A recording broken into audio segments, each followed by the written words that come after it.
মাছের মাথা দিয়ে কচুর শাক কার না খেতে ভালো লাগে বলো। তো আজকে আমি একদম আমিষ পদ্ধতিতেই ইলিশ মাছের মাথা দিয়ে কচুর শাক রান্না করে দেখাবো।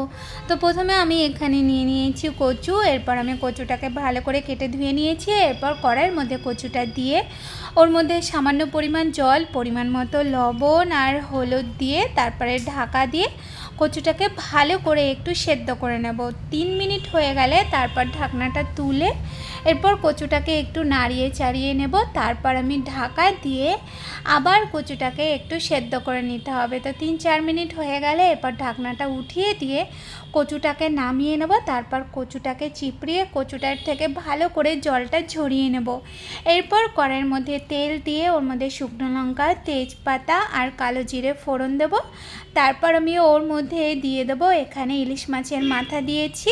এরপর আমি ওর মধ্যে পরিমাণ মতো লবণ আর পরিমাণ মতন হলুদ দিয়ে তারপর মাছের মাথাটাকে ভালো করে একটু ভেজে নিতে হবে।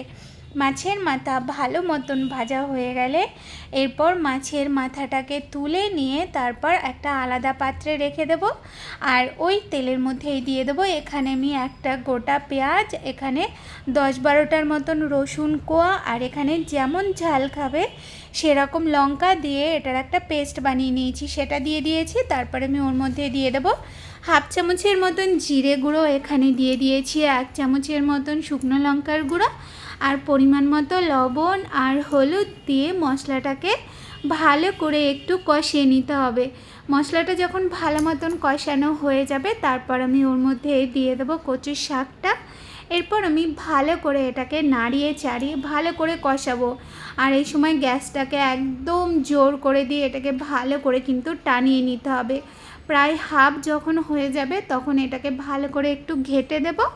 আর ওর মধ্যে যে মাছের মাথাগুলো ছিল সেইগুলো দিয়ে তারপর ভালো করে নাড়িয়ে চাড়িয়ে একদম শুকনো শুকনো করে এটাকে টানিয়ে নিতে হবে। তারপর সবার লাস্টে সামান্য একটু চিনি দিয়ে এটাকে নাড়িয়ে নিলেই আমাদের ইলিশ মাছের মাথা দিয়ে কচুর শাক কিন্তু একদম রেডি হয়ে যাবে। তো রেসিপিটা ভালো লাগলে অবশ্যই ট্রাই করো আর লাইক কমেন্ট করো।